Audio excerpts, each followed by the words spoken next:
Hello everyone, I'm Emma Watson. I'm delighted to be welcoming you all to the opening of the Into Film Festival.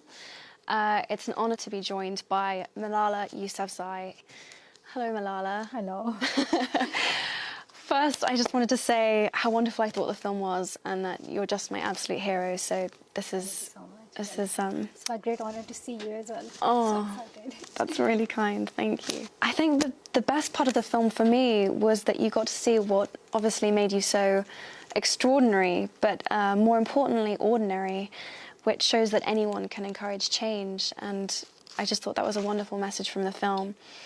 Do you have a sense of a tangible goal that you would like the Malala Fund to reach within your lifetime? So it's my simple dream and very straightforward. I want to see every child to get quality education, and in order to make sure that that dream comes true, we have to work hard and we have to take action, and that's why through the Malala Fund we are working each and every day. And now the Sustainable Development Goals are going to be set up. So we are raising our voice saying that not just primary education should be focused on, but both primary and secondary education should be available to every child. And this has been my mission, and I'll make it come true. I'll try my best. How does it feel to have your story shown on film and screened to thousands of young people today as part of the Into Film Festival? It's quite interesting, but I don't like seeing myself on TV, or I can't even hear my voice. So, but once the film was made and I watched it, it really inspired me the way Davis Guggenheim, the director of the film, has delivered our story through animation and spread the message of education across the world. And it was his commitment to this goal that led to this, the making of this movie. And it covers, as you have seen it, it covers like the family story and how we stood up for the right to education at that hard time of terrorism in Swat Valley. So hopefully the message will spread and it will inspire more people to come together and join the campaign that we are having through the Malala Fund, #WithMalala, and to come together and do something. It's not just that you watch the film, but you do something. And I want this movie not just to be a movie, but a movement. That's amazing, and I thought that the animation in the film was so beautiful, and I loved the mythology behind it, and it just really...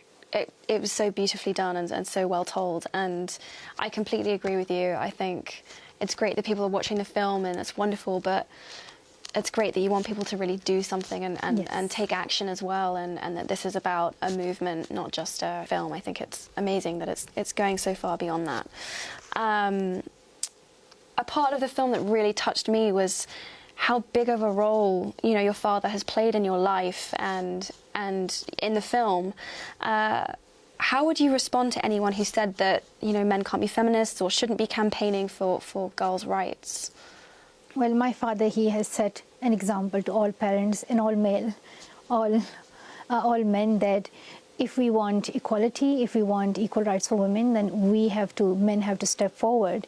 Because if we complain that women don't get equality, equal rights, it's mean like all the things are taken by men. So they need to step back and say, we are here to support.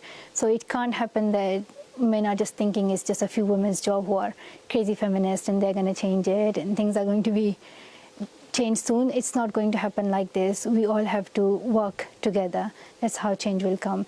And this is the role that my father has taken. He believes in women's rights, he believes in equality, and he calls himself a feminist. But interestingly, this word feminism, it has been a very tricky word. And when I heard it the first time, I heard it I heard some negative responses and some positive ones, and I hesitated in saying, am I a feminist or not? And then after hearing your speech, when you said, if not now, when? If not me, who? I decided that there's no way and there's nothing wrong by calling yourself a feminist. So I am a feminist, and we all should be feminists, because feminism is another word for equality. Wow. I'm so moved to hear that. That's absolutely amazing, and I agree with you. It's become this really difficult word, but I think it's wonderful when people do embrace it, because it should be synonymous with equality. People have forgotten its definition. They really, really have. So that's wonderful. Wow. I'm so moved to hear that. Well, it's kind of a similar question, but what would you say to people who argue that religion and educating women are at odds. I thought, again, it was so wonderful in the film to show how important your faith and your spirituality were in giving you strength to do the work that you do. I just thought that was such a wonderful part of the film. But what would you say to people that, you know, that use scripture to say that women shouldn't be educated, or that argue that educating women is a Western concept or a Western idea? I think people fail to understand religious beliefs, especially when it comes to Islam. They have failed to understand that Islam, the word Islam means peace. So they have failed to understand that the very first word of the Holy Quran was Iqra, which means read. It wasn't that only male should read it and not female. It was about reading, it was about learning and getting knowledge. So in Islam, you believe that God has sent you to this earth. You are there to gain knowledge, to learn, and to discover more. And this is what we are here for. And so people have just misinterpreted the religion. And for me, Islam is a religion of peace, which is for the goodness and of whole humanity, and it's for the brotherhood, kindness, patience, love for each other. And I don't know why, like, people just go crazy and kill each other and start terrorism. Just live a better life and be kind. Why is it so hard to love each other? That's amazing. And yes, I completely agree. In terms of brothers, it's different, because I have two brothers and we are never good to each other. We fight. That's a separate case, but overall, I can relate. I actually have brothers. There's a lot of fighting that goes on. It's not very peaceful. All my prayers are with you. Yeah, tough for the parents. I was wondering, are you excited to see Hillary Clinton, a woman running for president in the US? Well, I don't really have any views about, like, I don't really know. I haven't really decided on which political side I am in America. I'm not. But I really think America needs a woman president. That's what I think. I agree with this. Very trivial question compared to some of the others, but I had to ask. That really, really bright pink colour that you wear, it's one of my absolute favourite colours, and I see you with it a lot, and I wondered if it was lucky or if it had any sort of special meaning to you. I don't know, but I have always liked pink colour, and when I was going to the UN speech, I wore pink that day. I don't know why. And so yes, and now the film is all pink, orange and pink, so pink is everywhere. Yes, must be a thing. I feel it's nice because I get the impression that you're someone who is generally sort of you know, shy, that is struggling with all of the attention that's being thrust on her, but I thought it was wonderful that you'd chosen this bright colour, which meant that you wanted to be seen and you know, and you wanted to spread your message in spite of that, and I thought that was wonderful. Thank you. As a big book fan, I have to ask you, what was your last favourite book? Was there anything that you read in the last year that you just fell in love with? Right now I'm reading A Thousand Splendid Suns by Khaled Hosseini, and it's just beautiful. Everyone should read it. It's a wonderful book. I've also read this book. It's an amazing book. I just can't explain it. It's like the best book. Read it. I was curious what the thing you found the strangest about England compared to Pakistan was or would be. So in our books we studied that there are 4 seasons, and in Pakistan we had 4 seasons, but in the UK I just found there was 1 season, and it was always winter. That was quite surprising. Then another surprising thing was that in the UK people follow traffic rules. Which is quite surprising in our country. Maybe in a few cities people are nice, but in the rest of the country no traffic rules at all. So that was quite surprising. But then more than that, it's the love of people and how they have given so much support, and I have never felt like being from another country. It's just, I have so many friends here, and all the teachers in my school, they have been supporting me and keeping me like a normal girl, and that's what's really good, and I love it. I'm gonna stay here. Okay, I'm glad to hear that. I'm really glad to hear that, because I know you have to deal with being famous, and I was going to ask you what I sometimes get asked, which would be what you would do if you could be anonymous for a day. And then it stopped me dead in my tracks, because I realised exactly what you would do, and it really struck me, you know, what you've sacrificed for your ideals and your dream and this movement, and it made me really emotional, actually. And so I just wanted to thank you again for being who you are and for being so brave. So other than going home, is there anything that you like the idea of doing if you had magical powers and you could be invisible for a day, what you would do?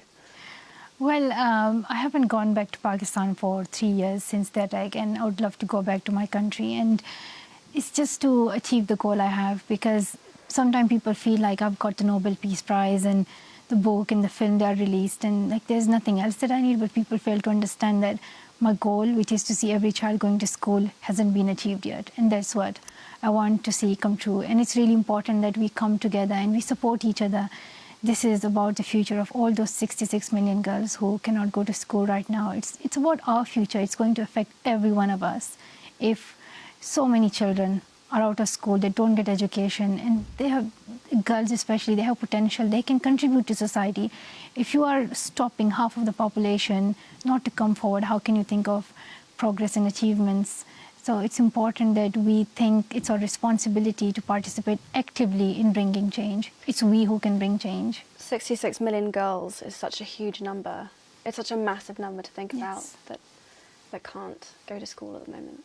So those are my questions. And I know that very sweetly we have questions from members of the audience, which is brilliant. So I'll stop taking up all of the time. Why is it important for girls and boys to be treated equally? And this is from Grace Dane at Mill Primary School in Leicester.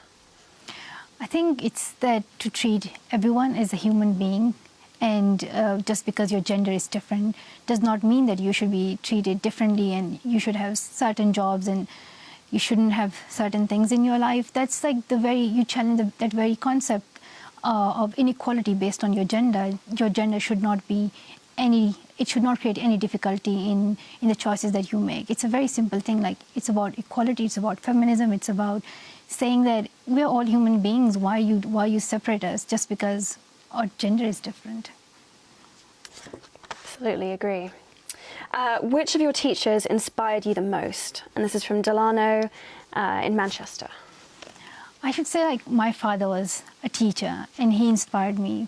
But your parents can be your teachers, and it's like the first stage when you start learning. But also, I love all my teachers, like here in the school in the UK, and all my teachers in Pakistan school. I just love all my teachers. I'm really scared of teachers as well. Yeah. Okay, yeah. So love and fear, yes. Both together. Yeah. That's good. If you could give us 12, 13-year-olds any advice, what would it be? And this is from Jake in Northern Ireland. I think an important thing that you should know at this stage, 12, 13 years of age, is that don't think that you are young and you can't do something. When I was writing the blog for BBC, I was just 11 years old. When I started speaking out, that was my age, the age which you are at. So don't think that your age can stop you from going forward. As we talk about gender, as we talk about religion and all these things, age is also one of them. So don't think you're young, so you don't have ideas and your ideas won't work. And sometimes we just think I'm young, so I'm not at the stage where I can just make a bigger change and I can explore all the big ideas. Age cannot put limit to what you want to do. So come forward and do the things that you want to do. Don't think that one day I will grow up and I'll do things. Don't wait for the stage. It will be too late. Yeah, now is the time. Yes. Now is the time. Ageism is a huge issue, actually, and every voice, feeling is important. Are you enjoying your education these days in your school in Birmingham? And this question's from Alisa in Cheshire. Oh yes, I am enjoying my education. Well, there's a lot to do right now because I'm doing A-levels. It's like a sudden change from GCSE to A-levels. But the subjects I'm doing are history, economics, maths, and religious studies, and I really like them, so that's why I'm enjoying it. Great choices, very serious choices, brilliant. How is education for girls in your country now? And that's from Asha in Enfield and North East London. So the reality is that the situation is not the same in every part of the country. So, for example, in the capital Islamabad in Pakistan, there are girls going to school, but then there are many parts in which girls cannot go to school, and about 5 to 6 million children at primary level are out of school in Pakistan. We, in most of the data that we mentioned, like about the number of girls who are out of school, there's not enough data about the girls who are out of the secondary education, because no one really even counts them. The number you hear are just focused on primary level. Right. So that's also tragic that we don't collect the data that we need, which is how many girls drop school at secondary level and how many are out of school. But in terms of primary education, there are about like 5 to 6 million children in Pakistan, and it's really important that we think of supporting them in education. Pakistan is right now at a stage of trying to develop strong democracy and improve and fight against terrorism. And if we forget the education of our next generation, I don't think we won't be able to achieve that progress. We need to educate the future generation, and then they can build a more peaceful and better Pakistan. What would you say to young people who do not like, enjoy, or appreciate school? And this is from Miss Skinner. She's a teacher in Cardiff. Well, I should tell that, like my brothers, I tell them every day that they should focus on their studies, because they spend their time on Xbox and computers. And sometimes we go to school every day, and it's for many, many years of our life. But in between, we forget its importance. And I know its importance because when I was 11, I was stopped from going to school. And the next day when I woke up, and I just could not go to school, and I could not believe it, that for the rest of my life, I wouldn't be able to study at all, and I wouldn't be able to become a doctor or teacher or anything I liked. And that was the stage when I realized that education is really important for every child. So before you see that stage, realize it now. I don't want you to go through that situation ever. So realize that it's for your future, it's for the future of your country. In a way, you are contributing to your society. And just believe in yourselves, believe in the power of education. I think it's very easy to take for granted, and Yes. is actually a gift. What do your younger brothers think about your efforts? And this is from Artem in London. Well, they're really annoying, and they fight with me all the time. However, they're sometimes nice, and sometimes they think I'm doing good work. Yes. Well, that's sometimes. good. Sometimes. Yes. At least sometimes. That's something. My brothers are the same, by the way. What were your feelings when you had to speak publicly for the first time in front of presidents and prime ministers? And that's from Mariam in Manchester. I think I should say I feel really scared in school, speaking in school. But in terms of meeting presidents and prime minister and then talking about a cause which really matters, then you have to forget about getting nervous and the way you deliver the speech. Forget all those things and say what's in your heart. Do not hesitate. When I was meeting the president of Nigeria to talk about the girls who were abducted by Boko Haram, I said it very clearly that what are you doing?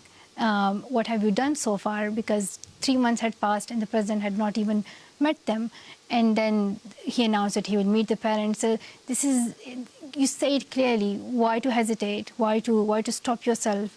And like if it was meeting the president of America, Barack Obama, or anyone, I say things very, very clearly, because it's not for me. It's for children and their future. It's great that you see it as something which isn't. It's personal, obviously, but it's so much bigger than that. Yes. And you use the power and the strength of that to really, push away any nerves, which is great. How did you find the filmmaking process, and what did you learn from it? That's from Olivia in East Lothian. It was very long. It covered the 2 years journey of my life, and like going to Jordan and to speak out for the Syrian refugee children, going to Nigeria and Kenya and giving speeches, meeting world leaders.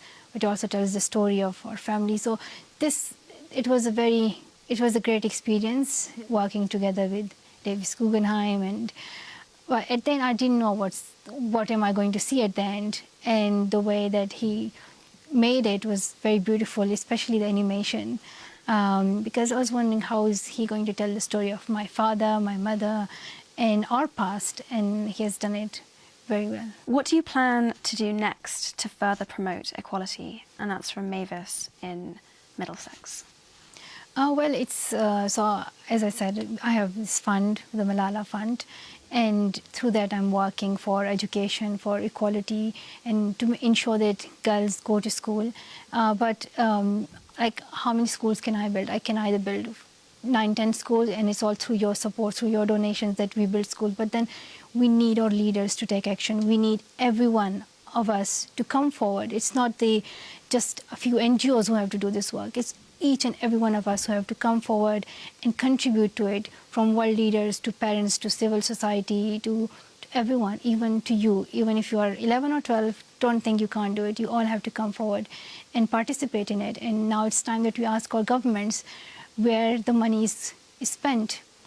We give taxes, we expect something from our governments, and now it's time that we stand up and look where the money goes. Is it spent on education? If not, why not? And why are our governments not willing to help children's education, especially in conflict zones right now, in Syria, where 2 million children are now refugees and they're out of school. And it's important that we raise this issue, this point, otherwise things won't change. It will just remain the same.